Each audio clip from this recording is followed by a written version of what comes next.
پی T آئی نے کے پی assembly توڑنے اور قومی اور صوبائی اسمبلیوں سے مستعفی ہونے کی یقین دہانی کرا دی ہے۔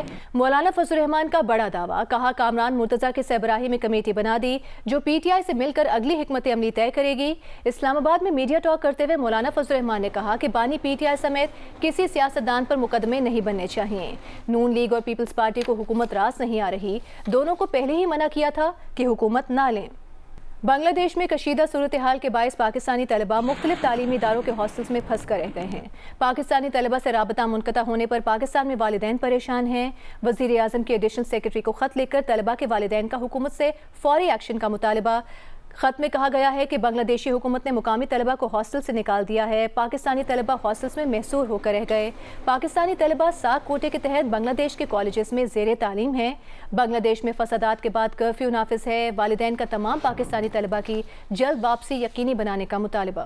اور بنگلہ دیش میں پھنسے طالب علم حذیفہ شیخ کے والد کا کہنا ہے کہ ان کے بیٹے سمیت کئی طلبہ ہاسٹل میں محصور ہیں۔ بچوں کے پاس کھانے پینے کی کوئی اشیاء موجود نہیں ہیں۔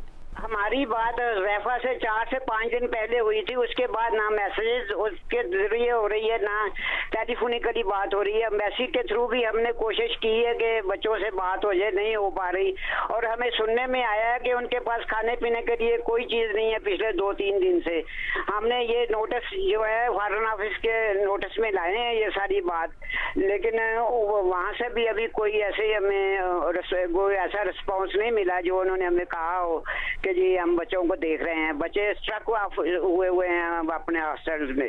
وہ بتا رہے ہیں کہ وہ جو بلواویج ہیں وہ وہاں ہاسٹلز تک آئے ہیں، لیکن انہوں نے جو وہاں کی انتظامیہ ہے یا سیکورٹی انہوں نے وہاں پہ ارینج کی ہوئی ہے، انہوں نے ہاسٹل میں ان تک پہنچنے کے لیے ان کو نہیں پہنچنے دیا، اور انہوں نے ان کے فلور چینج کر کے ٹاپ فلوروں پہ ان کو شفٹ کر دیا ہے، بچیوں کو بھی اور بچوں کو بھی۔ بنگلہ دیش میں جاری فسادات میں پھنسی 2 پاکستانی طلبہ مبشرہ حفصہ کے والد جاوید نیازی کا کہنا ہے کہ بچوں کے ساتھ کوئی رابطہ نہیں ہے، دفتر خارجہ کے ساتھ مسلسل رابطے میں ہیں۔ حکومت بنگلہ دیش میں پھنسے طلبہ کی واپسی کے لیے فوری اقدامات کرے۔ آج سے تقریباً منڈے کو رابطہ ہوا تھا ڈائریکٹ ان سے، منڈے کے بعد کوئی خاص ڈائریکٹ رابطہ نہیں ہوا، واٹس ایپ وغیرہ بند ہو گیا ہے۔ تو وہاں پر وہ بتا رہے تھے کہ یہاں پر حالات بہت خراب ہیں، ایجیٹیشن ہے، ہڑتال ہے، مار کٹائی ہو رہی ہے، اور اس طرح کرفیو، اب تو کرفیو بھی لگ چکا ہے۔ اس کے بعد ڈائریکٹ بات ہماری کوئی نہیں ہوئی ان سے، ان کے جو نمبر تھے وہ بند ہیں، ان سے فون ہی نہیں جا رہا جو بنگلہ دیش کے نمبر ہیں۔ تو ہم نے رابطہ کیا ہے موفا سے، منسٹری آف فارن افیئر سے بھی ریکویسٹ کی ہے، بنگلہ دیش جو پاکستانی ایمبیسڈر ہیں وہاں پر بھی ریکویسٹ بھیجی ہے، ریٹن بھی بھیجی ہے۔ تو وہ تسلیاں دے رہے ہیں ہمیں، ان کے فون آئے تھے کل پرسوں بلکہ، اس طرح کے بچی کا سٹائل تھا بتانے کا اس کے والد کا، تو وہ کہہ رہے ہیں کہ ہم تو اوپر ہیں، نیچے ہمیں نہیں لگ رہا کہ جو ہے نا، اگر اللہ نہ کرے لوگ، چونکہ نیچے ہاسٹل خالی ہو چکے ہیں سارے، یونیورسٹیز بند ہیں، تو وہ لوگ آئے ہیں بلاوی جو وہاں پہ مارنے کے لیے بچوں کو، لیکن چونکہ نیچے والی منزلیں خالی تھی تو وہ واپس چلے گئے۔ ترجمان دفتر خارجہ کا کہنا ہے کہ ڈھاکہ میں پاکستانی مشن طلبہ سے رابطے میں ہے۔ ڈپٹی ہیڈ آف مشن نے چٹاگانگ میں طلبہ سے ملاقات کی ہے۔ تمام پاکستانی طلبہ محفوظ ہیں۔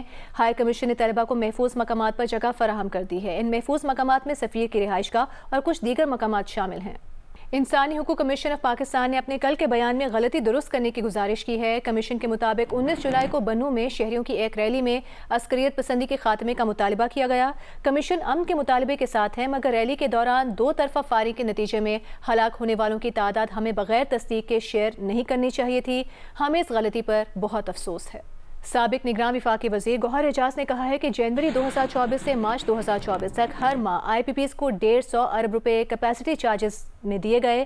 4 پاور پلانٹ نے 1 یونٹ بجلی نہیں بنائی، انہیں بھی ہر مہینے 1000 کروڑ روپے ادا کر دیے گئے۔ ڈیٹا شیئر کرتے ہوئے گوہر اعجاز نے بتایا کہ جن کمپنیز کو 150 ارب روپے دیے گئے ان میں آدھی نے صرف 10% پیداواری صلاحیت پر کام کیا۔ گوہر اعجاز نے مطالبہ کیا کہ حکومت ٹیک اور پے کی جگہ ٹیک اینڈ پے کا فارمولا لائے، پاور پلانٹ جتنی بجلی بنائے اسے اتنے پیسے دیے جائیں۔ کراچی کی تاجر برادری نے بھی مہنگی بجلی اور کیپیسٹی چارجز پر سوالات اٹھا دیے ہیں۔ کورنگی ایسوسی ایشن آف انڈسٹریز نے آئی پی پیز کے فورنزک آڈٹ کا مطالبہ کیا ہے۔ کاٹی کے صدر جوہر کندھاری نے ایک پریس کانفرنس میں کہا کہ آئی پی پیز کو ہر ماہ 10 ارب روپے بجلی نہ بنانے کے دیے جا رہے ہیں، عوام کو 10 روپے کی بجلی 60 روپے میں دی جا رہی ہے۔ اور کے الیکٹرک نے مئی اور جون کی فیول پرائس ایڈجسٹمنٹ کے تحت فی یونٹ بجلی 5 روپے 45 پیسے مہنگی کرنے کی اجازت مانگ لی ہے۔ نیپرا میں جمع کے الیکٹرک کی درخواست منظور کی گئی تو جی ایس ٹی سمیت کراچی کے شہریوں پر 11 ارب 80 کروڑ روپے سے زائد کا بوجھ پڑے گا۔ بجلی کا نرخ بڑھانے کا فیصلہ 30 جولائی کو نیپرا سماعت کے بعد ہوگا۔ وزیر اعظم شہباز شریف نے کہا ہے کہ ٹیکنالوجی پارک سے ملکی آئی ٹی برآمدات میں سالانہ 7 کروڑ ڈالر کا اضافہ ہوگا۔ اسلام آباد میں ٹیکنالوجی پارک کی تعمیرات میں پیش رفت کے جائزہ اجلاس کے موقع پر گفتگو میں وزیر اعظم نے کہا کہ ٹیکنالوجی پارک میں اسٹارٹ اپس کے لیے incubation centre, business support centre, level 3 کا data centre, I T laboratories بنیں گی۔ جنوبی کوریا کی ٹیم سے کہا ہے کہ آئندہ برس جون کی بجائے رواں برس اکتوبر میں تعمیرات مکمل کریں۔ حکومت پاکستان یہ تقریباً 24 یا 25 ارب روپے کے قریب کی لاگت سے یہ state of the art I T park کا زیر تعمیر ہے، اور اس میں جنوبی کوریا کی حکومت نے تقریباً 70 ملین سے زائد ڈالر کنٹریبیوٹ کیے ہیں، جو کہ بڑا سافٹ لون ہے اور بہت اس کی جو شرائط انتہائی نرم ہیں، اور باقی وسائل حکومت پاکستان نے اس میں کنٹریبیوٹ کیے ہیں۔ اس سینٹر کی بدولت تقریباً 10,000 آئی ٹی ریلیٹڈ جو پروڈکٹیو جابس یہاں پر ملیں گی۔ 250 ای روزگار سینٹرز پورے ملک میں اپنا بمبار سے وجود میں آئیں گے، فری لانسرز کی شکل میں، ایس ایم ایز کی شکل میں۔ کوشش کریں گے کہ اس طرح کے مزید I T parks federal level اور صوبوں کے تعاون سے یہ تعمیر کیے جائیں۔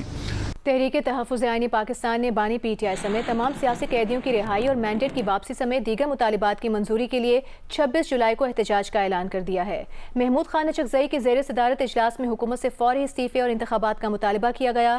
بانی پی ٹی آئی اور دیگر اسیران کی رہائی کے لیے متفقہ قرارداد منظور کی گئی، جس میں پی ٹی آئی عہدیداران کے خلاف قائم مقدمات قوانین انصاف کے اصولوں کی خلاف ورزی قرار دیا۔ اجلاس میں مخصوص نشستوں سے متعلق سپریم کورٹ کے فیصلے کا خیر مقدم کیا گیا اور مہنگائی اور بجلی گیس کی قیمتوں میں اضافہ فوری واپس لینے کا مطالبہ بھی کیا گیا۔ اجلاس میں پی ٹی آئی اور سنی اتحاد کونسل کی قیادت شریک ہوئی۔ آپ کو بتائیں گے صدر نون لیگ میاں نواز شریف نے مخصوص نشستوں سے متعلق سپریم کورٹ کے فیصلے پر اپنے پہلے رد عمل میں کہا ہے کہ سڑک پر پھرتے شخص کو کہا گیا کہ آؤ ہم تمہیں انصاف دیں گے۔ فیصلے دینے والوں کو سوچنا ہوگا کہ اس ملک کے ساتھ ظلم کرنے کی ضرورت کیا ہے۔ لاہور میں سولر سسٹم کی فراہمی سے متعلق اجلاس میں گفتگو کرتے ہوئے نواز شریف نے کہا کہ ملک کے ساتھ اچھا سلوک نہیں کیا جا رہا۔ 2018 میں ملک کو نظر لگی اور غریب پس کر رہ گیا، ترقی کرتا ملک گڑھے میں گرا دیا گیا۔ نواز شریف نے یہ بھی تسلیم کیا کہ بجلی کا بل صرف غریبوں کے لیے نہیں، ہر ایک کے لیے مصیبت بن چکا ہے۔ بجلی کا بل کوئی بھی ادا نہیں کر سکتا۔ عوام کی پرواہ کریں، ریلیف کے لیے جو بھی کرنا پڑتا ہے کریں۔ ہم نے آئی ایم ایف کو واپس بھیج دیا تھا، بعد میں کون لایا سب کو پتا ہے۔ پاکستان پیپلز پارٹی نے پی ٹی آئی پر پابندی کے معاملے پر اعلیٰ سطح اجلاس بلانے کا فیصلہ کیا ہے۔ ذرائع کے مطابق چیئرمین پیپلز پارٹی بلاول بھٹو بیرون ملک سے ویڈیو لنک پر اجلاس کی صدارت کریں گے۔ اجلاس میں نون لیگ کی پی ٹی آئی پر پابندی سے متعلق فیصلے پر رائے لی جائے گی۔ اجلاس میں پیپلز پارٹی کی مرکزی اور صوبائی قیادت بھی شریک ہوگی۔ اے این پی خیبر پختونخوا کے صدر میاں افتخار حسین نے کہا ہے کہ امن کا پیغام لے کر بنو جا رہے ہیں۔ خیبر پختونخوا حکومت بنو کے واقعے پر صرف بیان بازی سے کام لے رہی ہے۔ پشاور میں صحافیوں سے گفتگو میں کہا کہ عوام کو اعتماد میں لے کر بات ہوگی، افراتفری پھیل گئی تو خانہ جنگی کی صورتحال ہوگی۔ آگے بڑھتے ہیں، آپ کو بتاتے ہیں ملک میں 3G اور 4G پر واٹس ایپ استعمال کرنے والوں کو تصاویر بھیجنے میں مشکلات کا سامنا کرنا پڑ رہا ہے۔ کچھ صارفین کا کہنا ہے کہ 2 دن سے واٹس ایپ پر وائس نوٹ، تصاویر اور ڈاکیومنٹ فائلز بھیجنے میں خلل آ رہا ہے۔ اس بارے میں پاکستان ٹیلی کمیونیکیشن اتھارٹی نے کہا ہے کہ صارفین کی جانب سے کوئی شکایت موصول نہیں ہوئی ہے۔ میڈیا کے نوٹس میں لانے پر معاملہ چیک کر رہے ہیں۔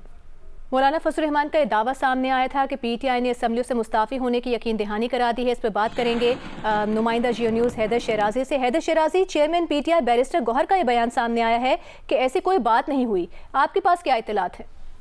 جی، مولانا فضل الرحمان نے تو یہ دعویٰ کیا تھا۔ اس دعوے کے بعد ہم نے پی ٹی آئی کی سینئر قیادت سے رابطہ کیا تو چیئرمین پاکستان تحریک انصاف بیرسٹر گوہر کی جانب سے یہ بتایا گیا ہے کہ ہمارے سوال کے جواب میں کہ پاکستان تحریک انصاف نے اسمبلیاں تحلیل کرنے یا استعفوں پر کوئی بات نہیں کی. انہوں نے یہ بتایا کہ مولانا فضل الرحمان سے اسمبلی تحلیل کرنے یا استعفوں پر کسی قسم کا کوئی مشاورت یا پھر فیصلہ نہیں ہوا, اور پاکستان تحریک انصاف نے اسمبلیوں سے نکلنے سے متعلق بھی کوئی کسی قسم کی بات نہیں کی ہے. جی ٹھیک ہے. حیدر شیرازی ہمیں بتا رہے ہیں chairman P T I barrister Gohar کا کہنا ہے کہ تحریک انصاف نے مولانا فضل الرحمان سے اسمبلیاں تحلیل کرنے یا استعفوں پر کوئی بات نہیں کی ہے.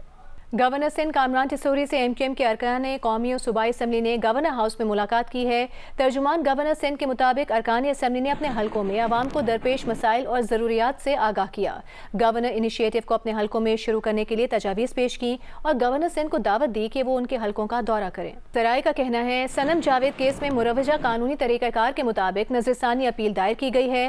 اپیل دائر کرنے کا فیصلہ سینئر پروسیکیوٹرز پر مشتمل کمیٹی کرتی ہے. سی ایم آفس کا اس میں کوئی عمل دخل اور لینا دینا نہیں ہے. کسی بھی نظر ثانی کیس کو دائر کرنے کے لیے سی ایم آفس کی اجازت درکار نہیں ہوتی بلکہ معمول کی قانونی کارروائی ہے.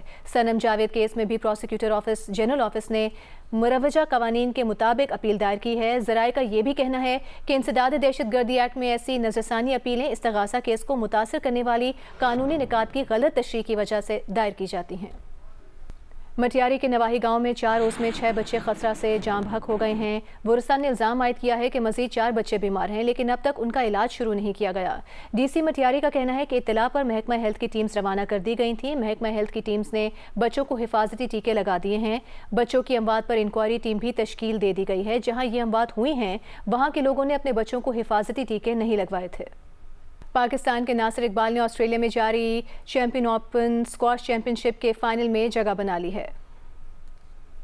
$9,000 کی انعامی رقم والے تسمانین اوپن کے سیمی فائنل میں ناصر اقبال نے فرانس کے ملویل سیان نمینکو کو شکست دی. پاکستانی کھلاڑی کی جیت کا اسکور 11-4, 11-5 اور 11-5 رہا. آسٹریلیا میں جاری ایونٹ کے فائنل میں ناصر اقبال کا مقابلہ سوئٹزرلینڈ کے ڈیوڈ بارنٹ سے ہوگا. یہ آسٹریلیا میں ناصر اقبال کا چوتھا ٹورنامنٹ اور تیسرا فائنل ہے. اس سے قبل انہوں نے بینڈیگو انٹرنیشنل اور شیپرٹن اوپن ٹورنامنٹ کا فائنل جیتا جبکہ وکٹوریا اوپن کا سیمی فائنل کھیلا اور اب وہ تسمانین اوپن کے فائنل میں پہنچ گئے ہیں. انہوں نے اس سال کراچی میں CNSS اسکواش چیمپئن شپ کا فائنل بھی کھیلا تھا.